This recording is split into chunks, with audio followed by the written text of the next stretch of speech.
لیکن وحید صاحب کا جو ناول ہے زینو، اس میں انہوں نے ایک ایسا کردار ظاہر کیا ہے جو کہیں ماقبل تاریخ میں ہے، اور پھر معاصر جو G8 کے ممالک دنیا بھر میں ایک اپنی حکمرانی کا ان کا ایک زوم یا یوں سمجھیے کہ اس کے ذریعے وہ ایک پوری دنیا میں دہشت گردی کی فضا پھیلا رہے ہیں. تو اس موضوع میں بھی یہی، اس ناول میں بھی یہی موضوع ہے کہ کس طرح جنگ کو روکا جائے. لیکن جنگ رکتی نہیں ہے، جنگ ہوتی ہے، کیونکہ جنگ جو ہے وہ صرف پیسے کے حصول کے لیے نہیں ہوتی. جنگ کے اندر جنگ کرنے والوں کا ایک خاص نفسیاتی جو ایک تسکین کا احساس ہے وہ ہوتا ہے. یہ جو سروں پہ حکمرانی اور روب جمانا اور آرڈر چلانا اور اپنی جو ایک حکمت عملی ذہن میں طے کر کے دنیا کے نقشے کو اپنے مطابق ڈھالنا ہے، یہ ایک نفسیاتی احساس ہوتا ہے، اور جنگیں اسی بنیاد پہ ہوتی ہیں. اور اس وقت جو G8 کے ممالک یا یورپ اور امریکہ جو دنیا میں اپنی ایک منوپلی اپنے دکھانا چاہتے ہیں. تو خیر یہ تو ایک زینوں کا موضوع. میں یہ عرض کرنا چاہ رہا ہوں کہ اس وقت جو ہمارے سامنے مجموعہ ہے پریاں اترتی ہیں، تھوڑا سا عنوان سے ہمیں ایک ایسے ظاہر ہوتا ہے کہ جیسے اس کے اندر کوئی رومانی نوعیت کی نظمیں ہوں گی، کوئی رومانٹک قسم کے امیجز ہوں گے، تو وہ ایک آدھ نظم میں ہے. مجموعی طور پر اس کتاب کا جو موضوع مجھے نظر آیا ہے وہ وہی ہے جو زینوں میں ہے، کہ اس وقت جو ہم جنگ لڑ رہے ہیں، یہ جنگ ایک نظم ہے جس کا ٹیپ کا مصرع ہے یہ تو آگ ہے. اب آگ کیا ہے؟ آگ وہ ہے کہ جو ہمارے تخلیقی عمل کا بھی حصہ بنتی ہے. روٹی پکانے سے لے کر یہ جو ہمارا سوز جگر کا عمل ہے، یہ سارے کا سارا آگ ہے، ایک تخلیقی چیز ہے. لیکن یہی آگ جو ہے وہ جب تخریب کا روپ دھارتی ہے تو پھر اس میں انسان جلتے ہیں، جسم جھلستے ہیں، اور زندگی جو ہے وہ ایک اور دکھ کی جانب جو ہے وہ جاتی ہے، اور اس کی روشنی میں بھوک پلتی ہے، اس کی روشنی میں جہالت پھیلتی ہے. تو اس ڈاکٹر صاحب اگر ہم اس کتاب میں ایک نظم ہے جس میں سے یہ 3 لفظ لیے گئے ہیں پریاں اترتی ہیں، جی وہ سیف الملوک کے پس منظر میں ہے کہ ایک شاعر جی کہاں جا رہا ہے، کن سوچوں کے ساتھ جا رہا ہے، اور اس سفر سے وہ کیا نتیجہ اخذ کر کے ایک نظم پوری بنتا ہے. اس کے بارے میں اگر آپ اجازت دیں تو میں ڈاکٹر صاحب سے پوچھوں. ہاں ڈاکٹر صاحب آپ اس عمل سے کیسے گزرے کہ آپ نے اتنی خوبصورت نظم ایک اس موضوع پہ کہ جو ہم آج جہاں بیٹھے ہوئے اکثر ہمارے احباب وہاں گئے ہوں گے، لیکن آپ کا جو دیکھنے کا، سوچنے کا اور اس کو بیان کرنے کا پوری ایک واردات مختلف ہے. اس کے بارے میں تھوڑی سی ہمیں بتائیں کہ نظم آپ کے لیے کیسا تجربہ ہے؟ بسم اللہ الرحمن الرحیم. سب سے پہلے تو بہت شکریہ اس محفل کے انعقاد پہ. بیگ صاحب، میرا خیال ہے کہ میں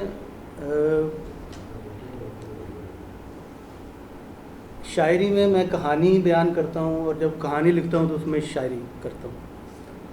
ناول میرے جو ہیں ان میں پوئٹک ڈکشن چلتا ہے جو کہ بڑا ایک نیچرل ہے. اگر ایک شاعر ناول لکھے گا تو اس میں شاعرانہ ڈکشن تو آئے گا.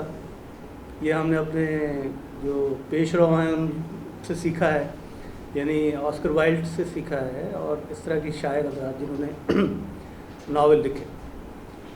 تو میں کبھی کبھار جب اپنا وہ ایک طرح کہہ لیں کہ سائیکو انالیسس کرتا ہوں تو اسی نتیجے پہ پہنچتا ہوں کہ میں کہانی کہتا ہوں. میری اکثر نظمیں کہانیاں ہیں کہ ایک 85 سال کا بوڑھا گر گیا، ایک کسان کی بیٹی کی شادی ہو گئی، سقراط جو ہے کراچی کے ساحل پہ آ گیا. اس طرح کہانیاں ہیں. مطلب میرا خیال ہے کہ میری کوئی 80% جو نظمیں ہیں وہ کہانیاں ہیں. تو یہ بھی ایک کہانی ہے کہ ایک شخص جو ہے وہ سیف الملوک پہ جا رہا ہے. سیف الملوک کے ساتھ میرا تعلق گہرا اس لیے بھی ہے کہ میری وہاں پہ پوسٹنگ رہی ہے. مانسہرہ میں 2 سال پوسٹڈ رہا تھا. تو یہ آپ اس کو اچھی طرح جانتی ہوں گی، ہماری جو میٹنگز ہوتی ہیں وہ بڑی مونوٹونس ہوتی ہیں. تو ہم کئی دفعہ سیف الملوک پہ میٹنگ کیا کرتے تھے. وہاں سے ہم جاتے تھے صبح اور وہاں پہ جا کے جھیل پہ میٹنگ کر کے اور پھر تو میری اس قدر زیادہ اٹیچمنٹ ہے، ایسوسیشن ہے، وہاں جو سڑک بن رہی تھی اس کو بنوانے میں بھی میں نے کافی کام، لیکن وہ تو چیزیں اپنی جگہ چلتی رہتی ہیں. اصل میں ہوتا یہ ہے کہ مختلف امیجز آپ کے اندر آتے رہتے ہیں، اترتے رہتے ہیں، جمع ہوتے رہتے ہیں، اور وہ پھر ایک شکل بنا دیتے ہیں. اور اس کے لیے ضروری نہیں کہ آپ وہ فوری طور پہ آپ کہہ دیں. مثلاً یہ ہے کہ پہلی بار مجھے یاد ہے جب میں سیف الملوک گیا تو میں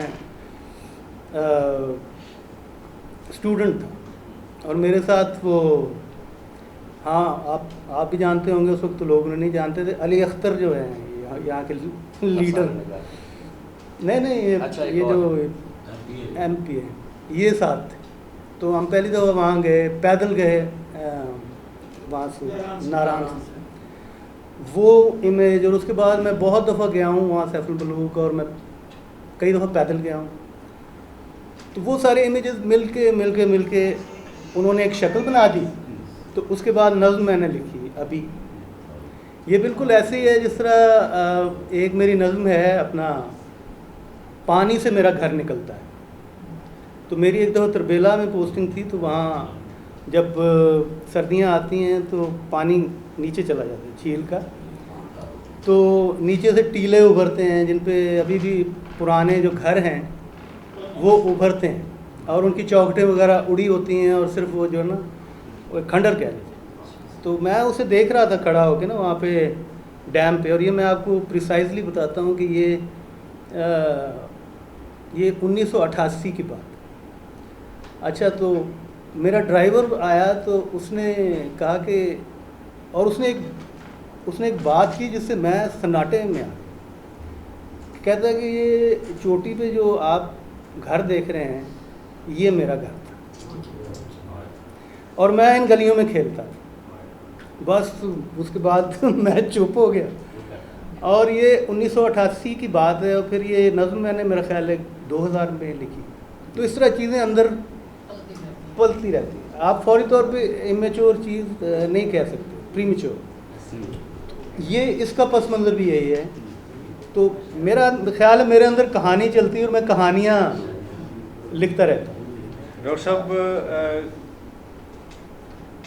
جب یہاں میڈیکل کالج میں تھے، پنجاب میڈیکل کالج میں، تو ان کے ساتھ نظم نگاروں کا اور شاعروں کا ایک حلقہ ہوتا تھا، جن میں جاوید انور ایک خاص طرز کے منفرد نظم نگار، جب بھی نظم کی تاریخ لکھی جائے گی جاوید انور سے صرف نظر نہیں کیا جا سکے گا. میں آپ سے یہ پوچھنا چاہتا ہوں کہ اس دور میں آپ کے ایک سینئر ہوتے تھے جنہوں نے آپ کا ایک حلقہ ترتیب دیا، ڈاکٹر تایا. پھر آپ کے دوست اور اکٹھے ہوئے، پھر شہر میں جو فیصل آباد کا ٹی ہاؤس تھا، الجاوید ہوٹل، اور دوسرے، ان دنوں کی کوئی یاد تازہ کریں، نئے لوگوں کو بتائیں کہ وہ کیا دن تھے. خوش قسمتی سے موجود ہیں تایا. یہ پنجاب میڈیکل کالج کو تو میں ایک دبستان کہتا ہوں. میں 1977 سے لے کے اور 83 تک وہاں پڑھتا رہا، MBBS کیا. ہمارے جو پیش رو ہیں وہ خوش قسمتی سے آج یہاں پہ موجود ہیں، اور مجھے بڑا فخر ہے، میں بہت خوش ہوں کہ وہ یہاں تشریف لائے ہیں. ڈاکٹر افتخار فیصل صاحب وہاں تشریف رکھتے ہیں، ہم انہیں تایا کہتے ہیں، سارا شہر انہیں پیار سے تایا کہتے ہیں. ان کے ساتھ ڈاکٹر اعجاز شاہ صاحب موجود ہیں، ان کے ساتھ ہمارے کالج کے بانی کہہ لیں وہ موجود. یہ تینوں میرے سینئرز ہیں. ابھی آپ دیکھ لیں کتنی محبت سے یہاں تشریف لائے ہیں، میں آپ کا بہت مشکور ہوں. ہمارے کالج میں آپ حیران ہوں گے، عموماً کہا یہ جاتا ہے کہ جو پروفیشنل کالجز ہوتے ہیں جیسے میڈیکل کالج یا انجینئرنگ کالج، یہ لوگ سمجھتے ہیں کہ یہ خوش قسم کے لوگ ہوتے ہیں، مطلب ڈاکٹر، انجینئرز. لیکن حیرت ناک بات میں نے یہ دیکھی ہے کہ میڈیکل کالجوں میں اور انجینئرنگ یونیورسٹیز میں اتنے زبردست ادبی حلقے ہوتے ہیں کہ وہ ریگولر یونیورسٹیز میں دیکھنے میں نہیں آتے. وہ یونیورسٹیز جہاں ادب پڑھایا جائے، سر یہاں موجود ہیں ہمارے، جیسے گورنمنٹ کالج ہے یا گورنمنٹ کالج یونیورسٹی لاہور کی ہے وغیرہ وغیرہ. ابھی آپ دیکھ لیں یہ میں حیران ہوتا ہوں جب بھی میں یہ یو ای ٹی میں جاتا ہوں. یہ پچھلی دفعہ میں یو ای ٹی میں گیا, میں حیران رہ گیا, اتنا فعال وہاں پہ سوسائٹی ہے. باہر پنجاب میڈیکل کالج میں میرے علاوہ جاوید انور مرحوم, حسین عابد, ثاقب ندیم, یہ ہم لوگ شاعری کے لوگ, اور عبدال بیلا یہ نثر کے لوگ. پھر گانے والوں میں داور ہوتے تھے مرحوم, پھر مصوری میں خالد آزادہ. یہ سارے کے سارا جو ٹولہ ہے فنون لطیفہ سے جو منسلک بالعموم اور شاعری سے بالخصوص, اس کے جو لیڈر ہیں وہ افتخار فیصل صاحب تھے اور ہیں.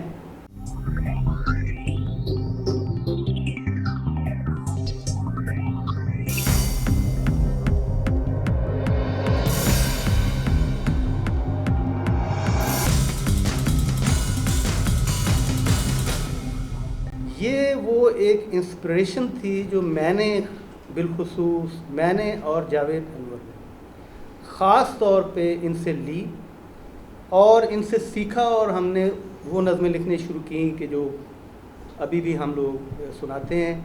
آج افتخار فیصل صاحب تشریف لائے ہوئے ہیں اور میں آپ سے درخواست کروں گا کہ ان سے ضرور سنا جائے. یہ ان کی لکھی ہوئی, پھر اچانک انہوں نے شاعری سے مستعفی ہو گئے. بلا کو شاعری سے بھی مستعفی ہوتا ہے آپ سے؟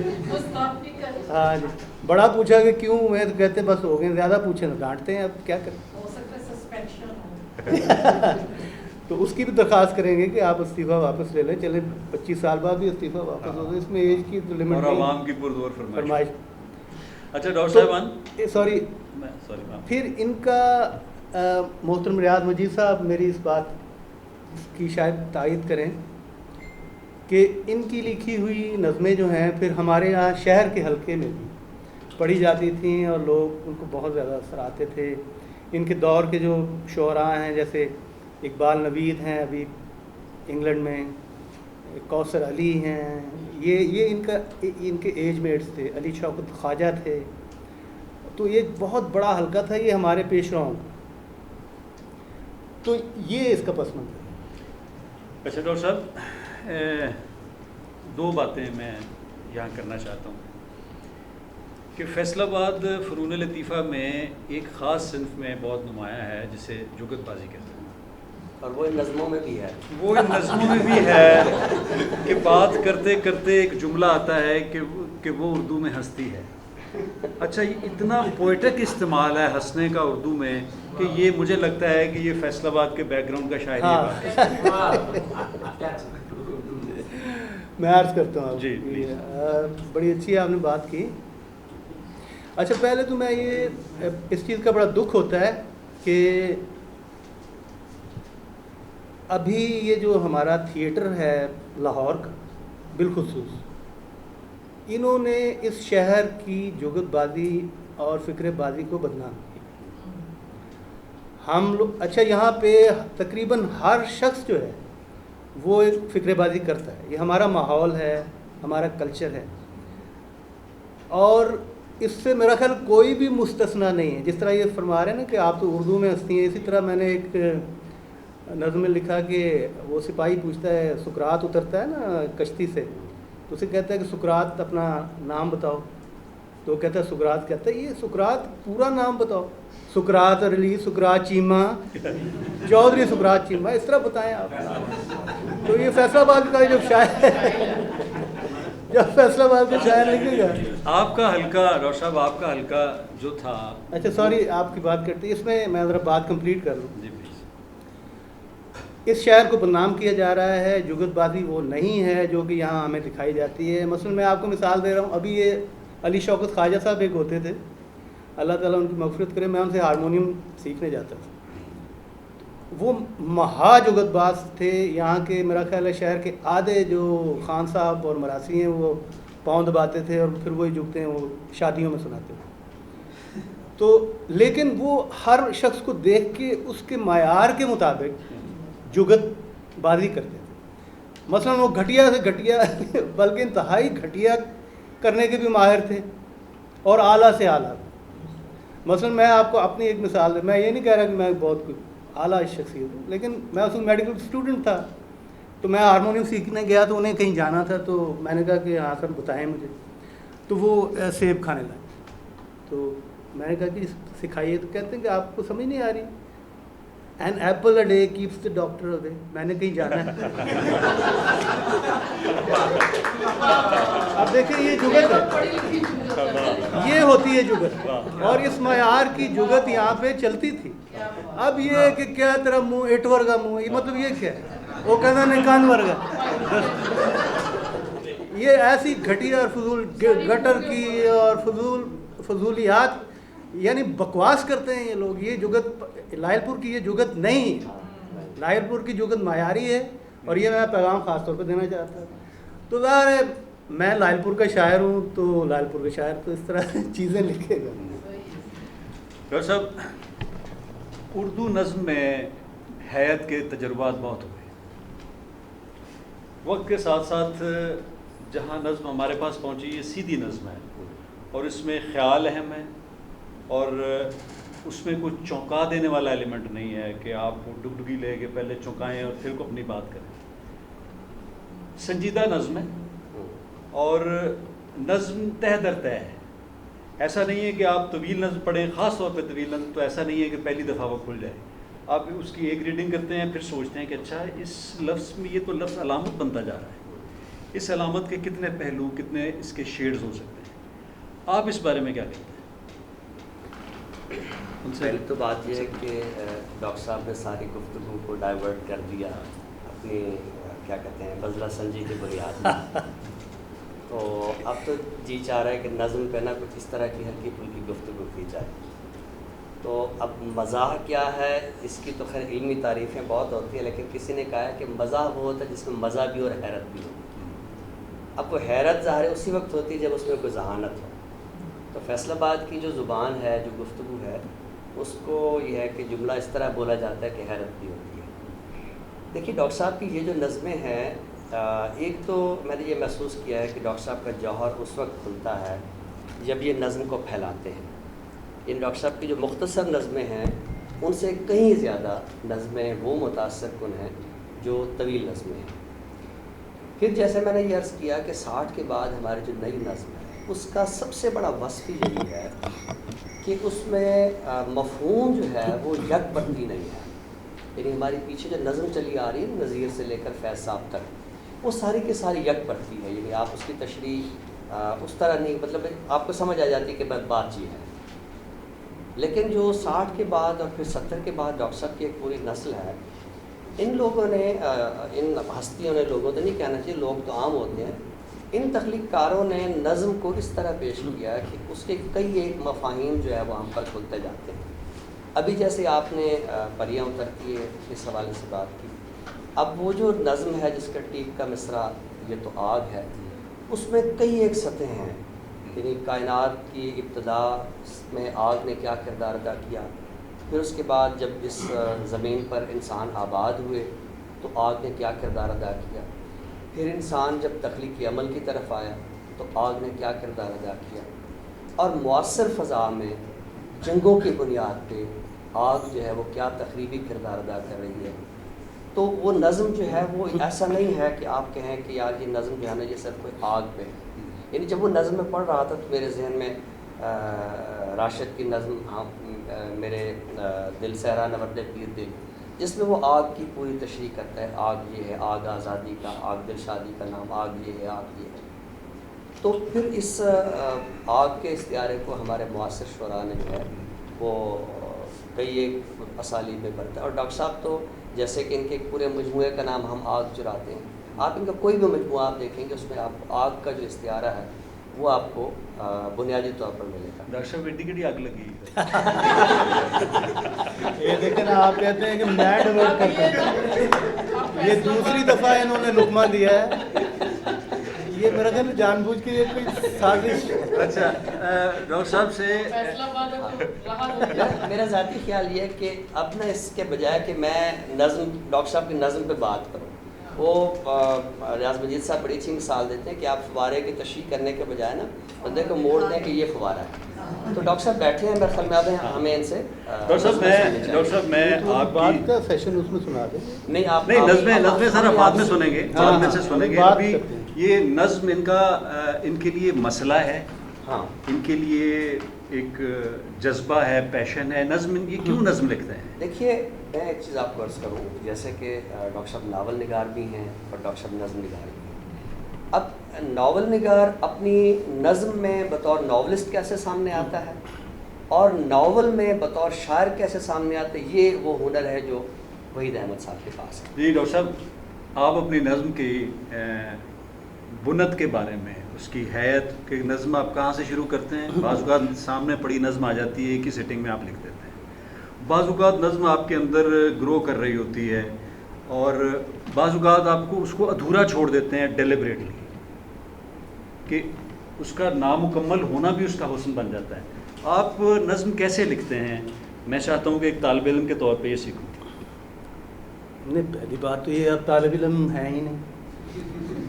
گزارش یہ ہے کہ میں ذاتی طور پہ میں نظم ایک سٹنگ میں لکھتا ہوں, خواہ وہ طویل ہو خواہ وہ مختصر. مثلا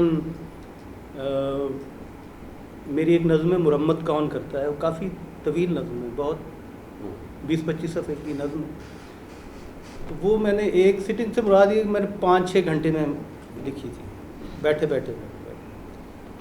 جس طرح میں نے پہلے آپ سے عرض کیا ہے کہ ایک نظم جو ہے نا وہ بنتی رہتی ہے آہستہ آہستہ, اس کے امیجز جمع ہوتے رہتے ہیں اوور پیریڈ آف ٹائم. اگر تو دیکھیں نا, اگر تو کرافٹ کرنا ہے تو وہ تو ابھی ہمیں نظم لکھتے مجھے 42 سال ہو گئے, تو یہاں بیٹھے بیٹھے بہت ساری نظمیں کہی جا سکتی ہیں اور ایک دیوان غزل کا بھی بنایا جا سکتا ہے. لیکن ہوتا اس طرح ہے کہ وہ امیجز جمع ہوتے رہتے ہیں. بعض اوقات چند دنوں میں ہی نظم کہہ دیتے ہیں, بعض اوقات 20-30 سال بھی ہو جاتے ہیں. لیکن نظم لکھتا میں ایک گو میں ہوں, میں ایک گو میں لکھتا ہوں. یہ غزل کی طرح نہیں ہوتا کہ ایک شعر ہو گیا پھر چلتے پھرتے دوسرا شعر ہو گیا, تیسرا شعر ہو گیا. وہ بعض لوگ شاید نظم کو کئی وقفوں میں لکھتے ہوں گے, ان کا اپنا ایک مزاج ہے. میں مسلسل لکھتا ہوں, خواہ وہ 20 صفحے ہوں, خواہ آدھے صفحے کی نظم بھی میں نے لکھی ہوئی ہے اور 20 صفحے کی بھی لکھی ہوئی ہے. تو میں تو اس طرح کرتا ہوں. تو ڈاکٹر صاحب اس کو بعد میں جیسے بعض لکھنے والے کہتے ہیں کہ ہم ایک چیز کو لکھ کر کچھ عرصے کے لیے اس کو بھول جاتے ہیں, کچھ زمانے کے بعد اس کو دوبارہ اس کو پھر اس کی نوک پلک درست کرتے ہیں. آپ اس عمل سے نہیں, اچھا وہ میں نہیں کرتا. خواہ وہ غلط, یہ بات غلط بھی ہو سکتی ہے, میں اس کو نہیں کرتا ہوں, بالکل بھی نہیں کرتا. ایک چیز آپ نے پہلے پوچھی تھی کہ بلکہ کہی تھی, اس پہ میں ضرور آپ سے عرض کروں گا کہ ویسٹ میں کہا جاتا ہے کہ لانگ پوئم از ڈیڈ. یہ ایسی صورتحال نہیں ہے. ہر جگہ کا اپنا ایک تمدن ہوتا ہے, اپنی تہذیب ہوتی ہے, اس کا ایک ادبی ان کے رویے ہوتے ہیں. اصل میں ہم ویسٹ کو ایک اندھا دھند منطبق کرتے ہیں, سنکرونائز کرتے ہیں. ہم بڑے کمپلیکس لوگ ہیں, ہم فوراً امپریس ہو جاتے ہیں دوسروں سے, اور باہر کی چیز کو مطلب ہمارے استعمال کی چیزیں بھی باہر سے آتی ہیں اور ہماری شاعری کی چیزیں بھی باہر سے آتی ہیں. تو ضروری نہیں کہ ویسٹ میں اگر لانگ پوئم از ڈیڈ تو وہ لانگ پوئم یہاں بھی ڈیڈ. میں بھی طویل نظم لکھتا ہوں اور بہت سارے اور نظم نگار ہیں وہ بھی طویل نظم لکھتے ہیں.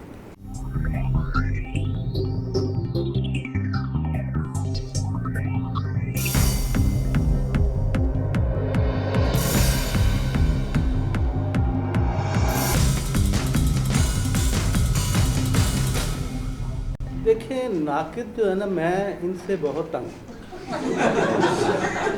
میں آپ کو بتاؤں یہ اچھے لوگ نہیں. نقاد ہمارے اکثر جو ہیں یہ انتہائی بیہودہ ہیں. میں آپ سے عرض کرتا ہوں, ہارڈلی کوئی نقاد ہوگا جو اپنا لکھے. اچھا وہ شروع کرتا ہے لارنس نے یہ کہا, فلاں نے, بھائی آپ نے کیا کہا؟ آپ پاکستان یا بر صغیر یا آپ اردو کے بارے میں بات کریں نا. آپ ادھر ادھر کی ہانکتے ہیں. سو میں بنیادی طور پہ نقادوں کے شدید خلاف، اور میں انہیں کوئی اچھا انسان نہیں سمجھتا. ڈاکٹر صاحب، آپ کا جو تاثر نقادوں کے بارے میں ہے، مجھے لگتا ہے یہ مجلسی نقادوں کے بارے میں ہے. پڑھے لکھے نقاد اکثر ہیں ہی مجلسی. ایک مجلسی نقاد کی مجھے بات یاد ہے، پاک ٹی ہاؤس میں ایک بڑے پڑھے لکھے نقاد ہوتے تھے. انہوں نے مذاق اڑانا تھا نقادوں کا. جیسے انہوں نے کہا کہ ایلیٹ نے یہ کہا، لارنس نے یہ کہا، تو وہ گفتگو کرتے کرتے وہ کہتے جان پلیئر نے یہ کہا. اب سارے سن رہے ہیں، تو انہوں نے جان پلیئر کے بارے میں کوئی 15 منٹ لگائے. سب متاثر ہیں، نوٹس لیے جا رہے ہیں. اب وہ پڑھا لکھا آدمی تھا، وہ باہر آیا کہتا کیا بکواس لوگ ہیں، یہ دیکھو یار سگریٹ کی ڈبی پہ جان پلیئر گولڈ لیف لکھا ہوا تھا، میں نے اس کا نام لے دیا. تو تنقید بعض اوقات بغیر پڑھے کی جاتی ہے، اور کئی دفعہ وہ اچھی بھی ہو جاتی ہے. نہیں، آپ نے بڑی خوبصورت بات کی. یہ اصل میں نا یہ بہت اہم بات ہے. یہ بڑا تکلیف دہ عمل ہوتا ہے. یہ بہت تکلیف دہ عمل ہے. یہ بالکل یہ کنسیپشن کی طرح ہوتا ہے. یہ اس کو ہر پالتے رہنا اپنے ذہن میں، اور ہر وقت اس کی کثرت محسوس کرتے رہنا، ایک خلش. ڈاکٹر صاحب ایک سوال. بالکل صحیح کہہ رہے ہیں. ہاں، ابھی آپ کہہ رہے تھے کہ میں بھی نظم اس طرح سے لکھتا ہوں، میرے معاصر بھی اس طرح سے لکھتے ہیں. جب آپ نے شروع کیا تو وہ تو غزل کا دور تھا. نظمیں تب ایک فیشن ضرور بنا تھا، لیکن جب ایک سماجی اور سیاسی بڑی تبدیلی آئی، ملک میں مارشل لاء لگ گیا، تو جو سینسٹیو لوگ تھے ان میں ایک خاص طرح کی ایگریشن آئی. وہ انہوں نے علامتیں بنائیں، انہوں نے علامتوں سے بات کر. اس دور کی کچھ نظمیں بڑی ہی نمائندہ نظمیں ہیں، جس میں سے اس عمل سے آپ بھی گزرے. آپ کو کیا سمجھتے ہیں کہ آپ کے معاصر نظم نگاروں میں کون کون سے ایسے ہیں جن کو آپ کہیں نہ کہیں پلیس کرتے ہیں؟ دیکھیں، وہ تو بہت سارے ہیں. وہ تو ایک طویل ایک فہرست ہے. اب اصل میں زبانی اگر میں نام لوں گا تو میں کہیں اسکپ کر جاؤں گا، تو وہ ایک رنجشیں پیدا ہو جاتی ہیں. لیکن میں اس آپ کی بات کا جواب میں ضرور دیتا ہوں. بالکل ایسے ہوا تھا.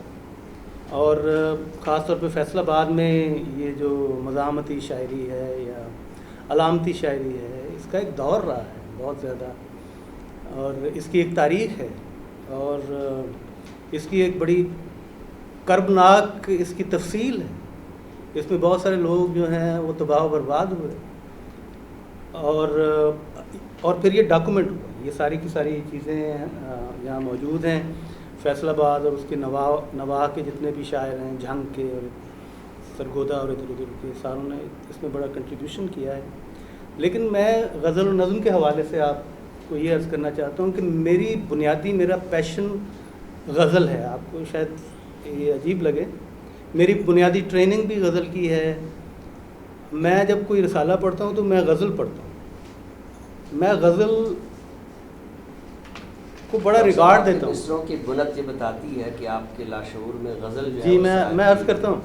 ہمارے جو میرے نظم نگار دوست ہیں جو کافی مشہور بھی ہیں آج کل، وہ میرے اس نقطہ نظر سے بالکل مختلف سوچتے ہیں. وہ کہتے ہیں کہ نہیں، نظم کی اپنی لفظیات ہوتی ہیں، نظم کے الفاظ کی اپنی نشست و برخاست ہوتی ہے، نظم کی اپنی ٹریٹمنٹ ہوتی ہے، اور یہ آپ اس کو جب تک غزل سے ڈائیورس نہیں کریں گے تو یہ کام نہیں بنے گا. جبکہ میں یہ سمجھتا ہوں کہ جب تک آپ کو غزل کی تہذیب نہیں ہوگی، آپ کو نشست الفاظ کا پتہ ہی نہیں چلے گا. شاعری، اردو شاعری، یا تو آپ انگلش شاعری کریں نا، یا فرینچ شاعری کریں، یا کسی اور زبان کی شاعری کریں. اگر آپ اردو شاعری کرنا چاہتے ہیں تو سب سے پہلے آپ کو اردو غزل کے دروازے میں سے گزر کے آنا پڑے. پھر جو ہے آپ صحیح طرح سے مصرع سازی کر سکیں گے. میں اس چیز پہ یقین رکھتا ہوں، اور جتنی میری ایک بساط ہے اس کے مطابق میرے مصرے جو ہیں، جس طرح آپ نے فرمایا، اس میں غزل کی خوشبو آتی ہے اور آنی چاہیے. مجھے بڑی اچھی لگتی ہے. بعض اوقات قافیہ بڑا تیزی سے چلنا شروع ہو جاتا ہے آزاد نظم. اس میں ہاشمی صاحب، میں آپ سے عرض کرتا ہوں کہ میرے خیال میں شاعر جو ہے، شاعر مورخ ہوتا ہے، شاعر تاریخ دان ہوتا ہے. جب یہ 2020 کی تاریخ پڑھی جائے گی 100 سال بعد، تو تاریخ کے جو تاریخ دان ہیں ان کی کتابوں کے ساتھ ساتھ یا شاید ان سے بڑھ کے شاعروں کے دیوان پڑھے جائیں. چنانچہ ایک شاعر پر لازم ہے کہ وہ اپنی واردات لکھے. ہمارے اکثر و بیشتر شاعر جو ہیں وہ گھسی پٹی اور چبائی ہوئی چیزیں جو ہیں وہ لکھتے رہتے ہیں. ہماری 80% غزل وہی ہے جو اساتذہ نے کہہ دی ہے بھئی آپ اساتذہ سے بہتر غزل نہیں کہہ سکتے, آپ اپنی غزل کہیے. اسی طرح نظم آپ وہ لکھیں جو اس دور کی جو واردات, آپ دیکھیں کس دھماکے کے ساتھ یہ صدی شروع ہوئی تھی.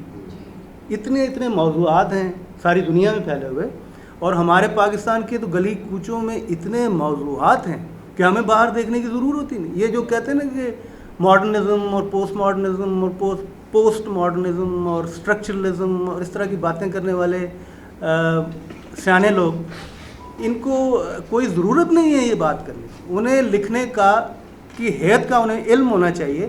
اگر وہ غزل کہہ رہے ہیں تو انہیں غزل کے کرافٹ کا پتہ ہونا چاہیے. نظم کہہ رہے ہیں تو نظم لکھنے کا سلیقہ ہونا چاہیے. موضوعات تو بھرے پڑے ہیں ہمارے پاکستان, اور ہمیں وہی لکھنے چاہیے بجائے اس کے کہ ہم یہ جو گھسی پٹی چیزیں بہت سارے دوست لکھنے کی کوشش کرتے ہیں. تو اس لیے آپ جو فرما رہے ہیں نا ہاشمی صاحب, یہ جو ہسٹوریکل ریفرنسز اسی لیے آتے ہیں کہ لاشعور میں یہ چیز ہے, تو وہ میری چونکہ مجھے اچھا لگتا ہے اس لیے اس کے ریفرنسز آتے ہیں. ساندل بار کہتا ہوں, لائل پور تو بعد میں آیا تھا لیکن اس کے بعد میں اسے لائل پور کہتا ہوں. اور اگر آپ اجازت دیں تو ذرا میں تھوڑا سا اس کو لائٹر وین میں, کیونکہ آپ اس کو مائنڈ کر دیتے ہیں میں زیادہ اگر لائٹ بات کروں. نہیں اچھا لگتا ہے. ہم جب پیدا ہوئے تو ہم لائل پور میں پیدا ہوئے تھے, تو بلکہ لال پور. تو اس کے بعد جب یہ فیصل آباد بنا تو ہمیں اس کا بڑا دکھ ہوا تھا. ہمارے اکثر و بیشتر لوگ اب بھی اس کو لائل پور کہتے ہیں اور بڑے پیار سے لائل پور کہتے ہیں. جب سے یہ صحرائی نام رکھا ہے یہاں پہ بارش ہونی بھی کم ہو گئی.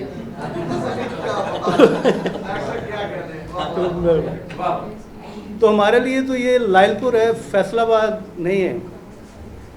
تو جہاں جس طرح میں نے آپ پہلے عرض کیا کہ یہ دبستان ہے, فیصل آباد لکھنے کا اپنا ایک مزاج ہے جو کہ سارے ملک میں اور ملک سے باہر جو ہے وہ پہچانا جاتا ہے. یہ ایک بلند آہنگ اور ایک جلالی انداز بیان جو ہے یہ فیصل آباد کا خاصہ ہے, اور ہم اسی طرح سے لکھتے ہیں. ہمارے پیش رو بھی ایسے لکھتے تھے جو یہاں سے چلے گئے ہیں, جیسے عدیم ہاشمی صاحب تھے, سر بیٹھے ہوئے ہیں, ہم ان کے زیر سایہ لکھتے ہیں.